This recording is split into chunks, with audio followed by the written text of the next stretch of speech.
Hello दोस्तों, mysterious world Hindi में एक बार फिर से आपका स्वागत है। अभी तक आप लोगों ने भूत प्रेत और दुष्ट आत्माओं से लिप्त कई स्थानों और लोगों के बारे में कई किस्से और कहानियां सुनी होंगी। इनमें से कुछ के बारे में हमने अपने चैनल पर बहुत से एपिसोड भी प्रदर्शित किए हैं, लेकिन आज के इस एपिसोड में हम आपको कुछ ऐसे भूतिया घरों के बारे में बताने वाले हैं जिन्हें जानकर आप लोगों के होश उड़ जाएंगे।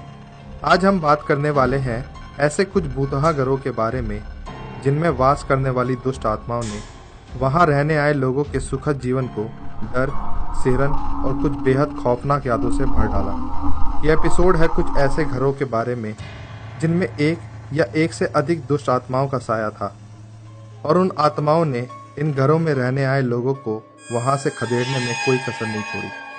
तो चलिए दोस्तों, आपको लेकर चलते हैं इन भूतिया घरों में जिनका नाम सुनकर अच्छे अच्छों की रूह कांप उठती है। चंदन नगर, पुणे। पुणे के कई ऐसे स्थान हैं जो अपनी विशेषताओं के लिए काफी प्रसिद्ध हैं। पुणे के शनिवारवाड़ा फोर्ट के बारे में हमने आपको हमारे पहले के एपिसोड में भी बताया था।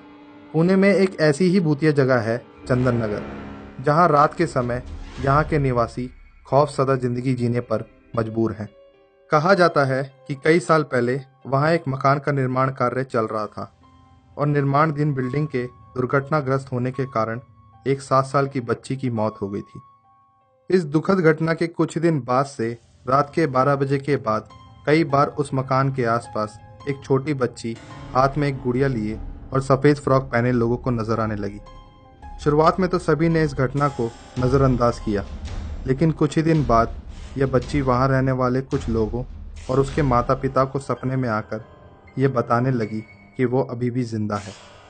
इसके बाद से ही जब भी वह छोटी बच्ची रात को 12 बजे के बाद किसी को भी दिखाई देती है तो उनकी तरफ देखकर मुस्कुराती है और उसकी ये मुस्कुराहट इतनी डरावनी होती है कि जो कोई इंसान एक बार इस मुस्कुराहट को देख लेता है या फिर उस बच्ची की हंसी को सुन लेता है तो वो उस डरावने अनुभव को कभी भुला नहीं पाता।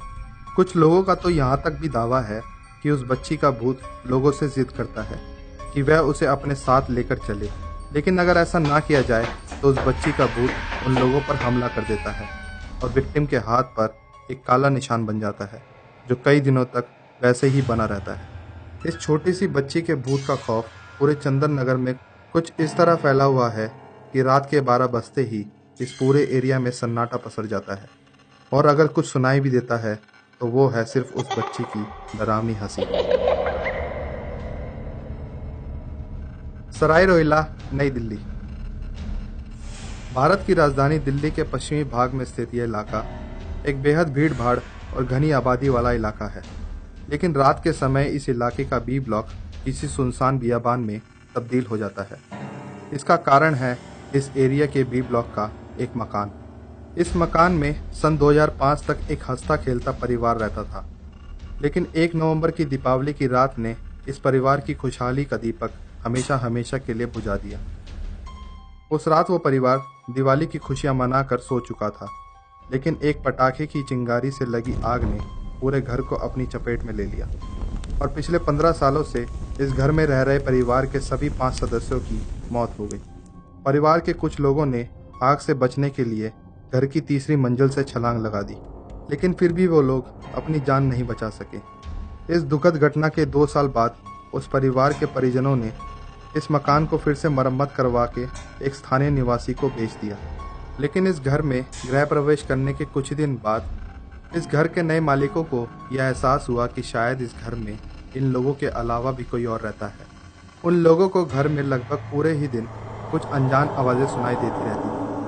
कभी किसी बूढ़ी औरत के रोने की आवाज़ें तो कभी कुछ बच्चों का शोर इस घर में गूंजता रहता था।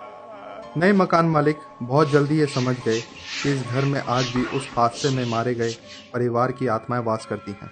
इससे पहले कि नए मकान मालिक के परिवार को कोई क्षति पहुंचती, उन्होंने ये मकान खाली कर दिया और इस घर में आत्माओं की बात पूरे इलाके में जंगल की आग की तरह फैल गई और इसके बाद इस घर में रहने के लिए कोई नहीं आया और देखते ही देखते ये घर एक खंडर में तब्दील हो गया। लेकिन बी ब्लॉक के निवासियों का कहना है कि इस घर से आज भी कुछ अनजान आवाज़ें सुनाई देती हैं। दोपहर का शोर छट जाने के बाद रात के सन्नाटे में इन आवाज़ों को साफ साफ सुना जा सकता है। इस घर में रहने वाली आत्माएं आज भी अपने पड़ोसियों को आवाज़ देती हैं और कई बार रात के समय उस परिवार की चीख पुकार और रोने की आवाज़ें इस पूरे इलाके में गूंज उठती हैं। उस परिवार के छोटे बच्चे आज भी रात के समय अपने दोस्तों को आवाज़ देते हैं और उन्हें अपने साथ खेलने के लिए बुलाते रहते हैं। ये सब जानकर तो बस यही लगता है कि शायद उस परिवार के लोगों के शरीर ने तो इस घर, इस दुनिया को छोड़ दिया है, लेकिन उस परिवार की आत्माएं आज भी इस घर में है। जोगेश्वरी, मुंबई। मुंबई के जोगेश्वरी लिंक रोड पर स्थित गुलाबी बिल्डिंग की कतार में से एक बिल्डिंग के सेकंड फ्लोर को भूतहा माना जाता है। ऐसा बताया जाता है कि कुछ साल पहले इस फ्लैट को एक एयर होस्टेस को रहने के लिए दिया गया था और उसके कुछ ही दिन बाद उस एयर होस्टेस की बेहद क्रूरता से हत्या कर दी गई थी। उस एयर होस्टेस की मौत के बाद इस फ्लैट को एयरलाइन कंपनी ने किसी दूसरी एयर होस्टेस को अलॉट कर दिया।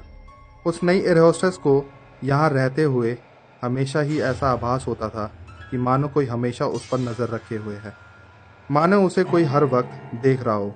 उसके मुताबिक उसे कई बार ऐसा महसूस होता था कि उस फ्लैट में उसके अलावा भी कोई और है। कभी उसे किसी के कदमों की आवाज़ें आती थी तो कभी किसी के सुगबुगाहट की। तभी उस एयर होस्टेस के साथ एक ऐसी घटना घटित हुई जिसे वो कभी भुला नहीं पाई। एक बार उस एयर होस्टेस को रात के समय किसी के रोने की आवाज़ सुनाई दी। उस आवाज़ का स्रोत तलाशते हुए वो बिल्डिंग की छत तक जा पहुंची, जहां उसे एक लड़की रोते हुए मिली। जब उसने उस लड़की से रोने का कारण पूछा तो उसने कहा कि वह बेघर हो गई है और अपने घर जाने में असमर्थ है। उस लड़की से कुछ देर बात करने के बाद उस एयर होस्टेस ने पूछा कि वह कहाँ रहती है, तो उस लड़की ने जवाब दिया कि वह इसी बिल्डिंग में रहती थी। उस एयर होस्टेस ने उस लड़की से आग्रह किया कि वो अपना घर दिखाए। जब वह दोनों सेकंड फ्लोर तक आए तो उस लड़की ने ठीक उसी फ्लैट की तरफ उंगली से इशारा किया जिसमें वह नई एयर होस्टेस रहती थी। ये देखकर वो एयर होस्टेस बेहद हैरान हुई, लेकिन इससे पहले कि वो कुछ बोल पाती, वो लड़की किसी धुएं की तरह हवा में गायब हो गई।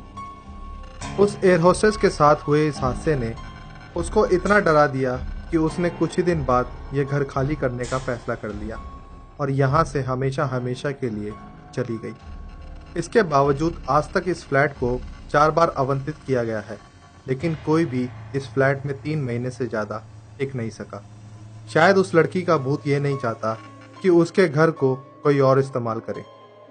भूत प्रेतों का औचित्य यूं तो किसी व्यक्ति विशेष के मानने या ना मानने पर निर्भर करता है, लेकिन ऐसे किस्से और कहानियां जानने के बाद उस राज की तह तक जाने की उत्सुकता जरूर बढ़ जाती है।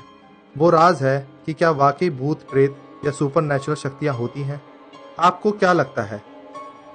मिस्टीरियस वर्ल्ड को इतना प्यार और सपोर्ट देने के लिए हम आपको तहे दिल से शुक्रिया अदा करते हैं और आप लोगों का आभार प्रकट करने के लिए हम आप लोगों के लिए एक गिव अवे लेकर आए हैं, जिसमें हम अपने किसी एक सब्सक्राइबर को लकी ड्रॉ के माध्यम से एक iPhone 7 Plus देंगे। इस गिव अवे में भाग लेने के लिए हमारे चैनल को सब्सक्राइब करें और इस वीडियो पे लाइक और कमेंट करें